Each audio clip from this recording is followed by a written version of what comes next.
You know those days when you wake up, glance at your to-do list and think, none of this matters, the universe is a giant void, and one day the sun will explode? That's you bumping right into nihilism before breakfast. And perhaps there's another voice, quieter but persistent, saying, okay, so none of this has ultimate meaning, but since I'm here anyway, might as well enjoy my coffee, watch the sunset, and dance badly in the kitchen. That is the absurdist peeking in. And today I want to talk about both.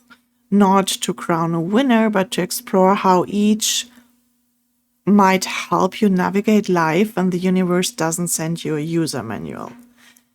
Nihilism often gets reduced to a moody stereotype. Black eyeliner, rainy windows, muttering that nothing matters, but it is far more complex. In the 19th century, Friedrich Nietzsche used the term to describe what happens when traditional religious and moral structures lose their authority. Without those, we are left with no divine plan, no cosmic referee, just us. That can trigger an existential crisis. If there's no ultimate meaning, why bother? But Nietzsche's own take wasn't despair, it was challenge. If the old scaffolding is gone, we have to build our own values. That's the journey of becoming the Übermensch, the self-overcoming human. It's about actively shaping your own moral compass rather than inheriting one unquestioned, and taking responsibility for the values you live by. It's not a destination to arrive at, but an ongoing practice of growth, courage, and self-definition. And absurdism starts in the same place. Albert Camus recognized the void too, naming the tension between our craving for meaning and the universe's silence, the absurd. Instead of despair, he invited us to rebel, not by finding eternal truth, but by living fully on our own terms. Think of it less as endlessly pushing a rock and more like living through an endless loop of Mondays. The work mails, the laundry, the dishes. The cycle itself doesn't change, but your relationship can. For Camus, the act of choosing joy, curiosity, and presence within that repetition is the rebellion. It's deciding to make the coffee taste better, to find small moments of connection in between the mundane, and to treat each loop not as punishment, but as another chance to shape what you and how you experience it.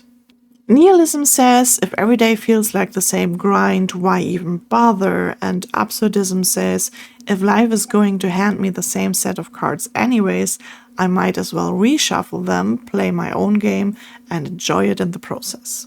So picture this. You've been looking forward to a night out with friends for weeks, and on your way there, your bus breaks down in the middle of nowhere. In a nihilist frame of mind, it's nothing matters, the universe is random and cruel, of course this would happen to me. From an absurdist perspective, it's more like, the universe is random and cruel, but this is a story I will tell later. I will text my friends, find the nearest cafe, and enjoy an unexpected hour of people watching. Human brains are wired for meaning. Our brains search for patterns and stories, and even when I lean personally towards absurdism, there is a tug towards a bigger why. Absurdism asks you to hold two truths at once. Nothing has inherent meaning, and you can still live a meaningful life by your own standards. It's not denial, it's defiance. Showing up for your life even when it's repetitive or uncertain, and then adding your own flavor to the routine.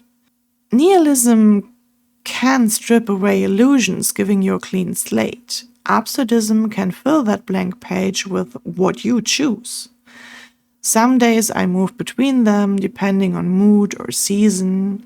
One practice I use when I hit the what's the point moment, I pause and ask, if I wanted this to matter, what would I do next? Sometimes the answer is something big and intentional, like starting a conversation I've been putting off. Other times it's as simple as eat a snack or step outside for fresh air. The point isn't the scale of the action, it's the choice to respond rather than sink deeper into the question. Over time, this trains you to create meaning in small, everyday ways, even when the bigger picture feels unclear. So, if life has no built-in meaning, does that feel like relief, dread, or something in between? And when you hit those what's the point moments, what is your next move? Please share your thoughts in the comments. I would love to hear where you land on the scale. And if you want more deep dives that mix philosophy with real life, please hit subscribe. This is the start of exploring different worldviews and how they shape the way we live. And I would love to see you in the next one. Take care.